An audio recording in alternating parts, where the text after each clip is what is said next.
There is something that happened before they called it punk that happened in different places, like maybe in Sumatra or in Lima or in Mexico City, that was not really called punk as it became a trend, but it was more like an attitude that was sharing the same spirit, the same soul of self-destruction. It was also political. It was not just fashion or not just music, but it influenced also other fields of culture like literature. And so there is this band from Peru. They are called Los Psychos, and they produce some sort of garage music that was absolutely punk, much before punk started, you know.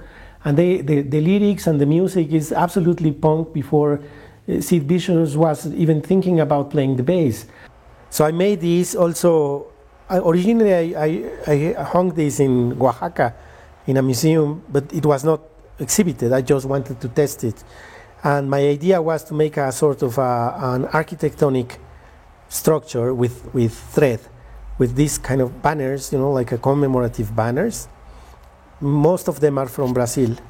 And so it should hang very low, so people should bend like this.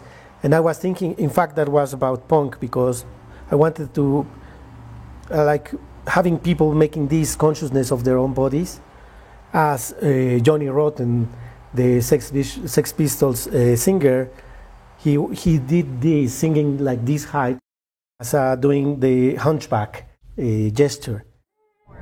Well, the form for me, it's you know, it makes an A. The shape, it makes an A letter, and I like it as the A of anarchism, and so it commemorates with the flags this thing with all these clubs and, you know, like sports things and so from everywhere, but as I said, mostly from Brazil. And I like the idea of making something very subtle, so very, very almost silent, that inside there it's celebrating something that is politically is still very, very discussed. And I think also with the gesture of like making people bend to pass through or to inhabit the sculpture is important as well, or forcing people to be humble in a way. And the title, it comes from music. So properly, it's the title of a sonata by a composer, a Mexican composer from the north of Mexico. His name is Julián Carrillo. Julián Carrillo was one of the first microtonal composers in the world, but he did it without any computer. He did it by hand. And that I loved. That he was a violin player and a composer. He was an Indian from San Luis Potosí, from a small town called Agualulco.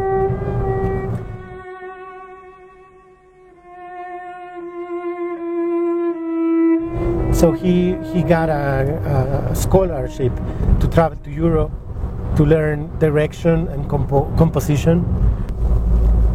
The 12 tones of the scale, he created what he called the 13th dimension. So it's called Sonido 13, the 13th sound. And so he made many pieces in subdivisions of each tone. And he invented instruments like pianos and guitars and harps specifically for these subtones.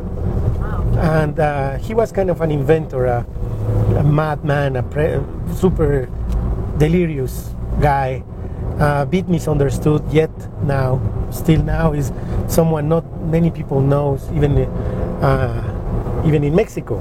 So he's more well known in Europe in very small circles of microtonal theory music. And it happens that he is my wife's grandfather.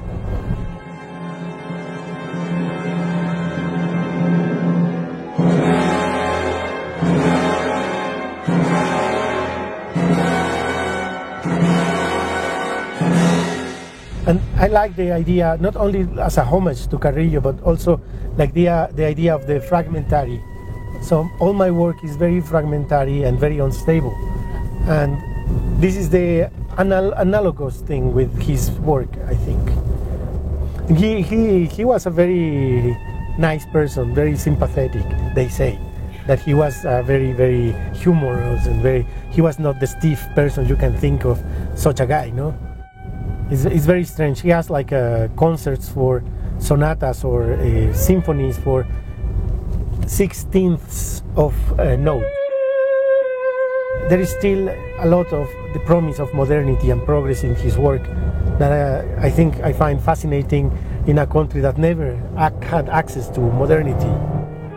But when he died, they added to the name of his hometown, well, the name now is Agualulco del Sonido 13. Wow. Yeah, so he's a local hero, you know.